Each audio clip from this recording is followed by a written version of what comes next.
Hello বন্ধুরা, দেখুন আপনাদের দাদাভাই পিঁপড়ের ডিম এনেছে, সেগুলো চালানো হচ্ছে। তো এখন রাতের বেলা,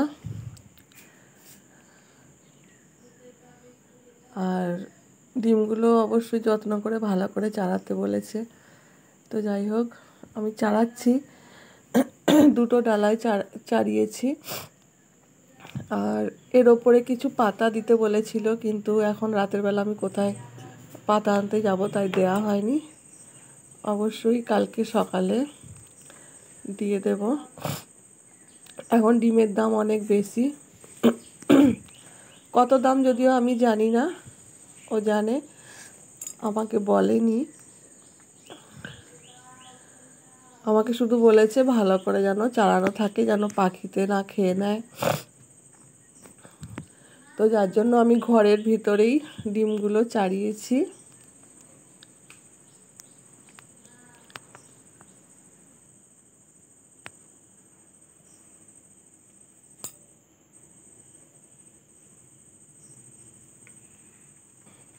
গুড মর্নিং বন্ধুরা। তো সকালবেলা একটা ডালার ডিম নিয়ে আপনাদের দাদাভাই চলে গেছে, আর এই ডালার ডিমটাকে আমি একটু নেড়ে চেড়ে এর মধ্যে পাতা দিয়ে দেব, এতে ডিমটা নাকি ভালো থাকে। তো আমি কিছু আম পাতা ভেঙে এনেছি, সেইগুলোই এর উপরে দিয়ে দেব। ডিমগুলো একটু জড়ো জড়ো হয়ে গেছে, যার জন্য হাতে করে একটু নেড়ে দিলাম।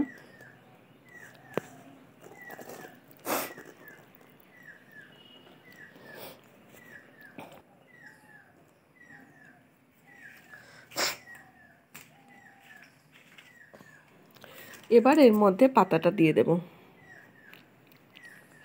বন্ধুরা দেখুন, আমি একটা লাঠির সাহায্যে ডালাটাকে ঝুলিয়েছি, আর পিঁপড়েগুলো লাঠি দিয়ে কিন্তু মুখে করে ডিম নিয়ে ওপরে উঠে যাচ্ছে। ওপরে মানে একদম সিলিং ফ্যানেতে, সেখানে রীতিমতো ওরা বাসা করে ফেলেছে। আমি আজকে লক্ষ্য করলাম, কেননা এটা যখন ডিমটা নাড়ছিলাম ওপর থেকে ঝরঝর করে ডিম পড়ছিল। তো দেখুন ওরা কেমন ডিম মুখে করে নিয়ে যাচ্ছে, আর সিলিং ফ্যানে কেমন বাসা বেঁধেছে। যাই হোক, আমি আর বেশি নাড়াচাড়া করব না, ওপরে ডিমগুলো যেমন আছে থাকুক।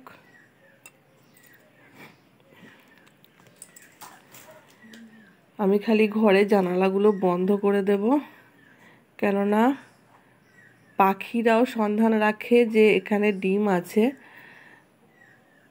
জানালা দিয়ে অনায়াসেই ওরা ঢোকে আর ডিম খেয়ে যায়।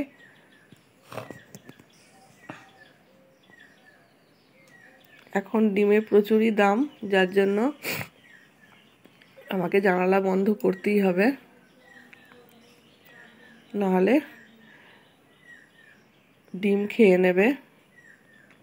দেখুন কেমন পাখার মধ্যে বাসা করে ফেলেছে।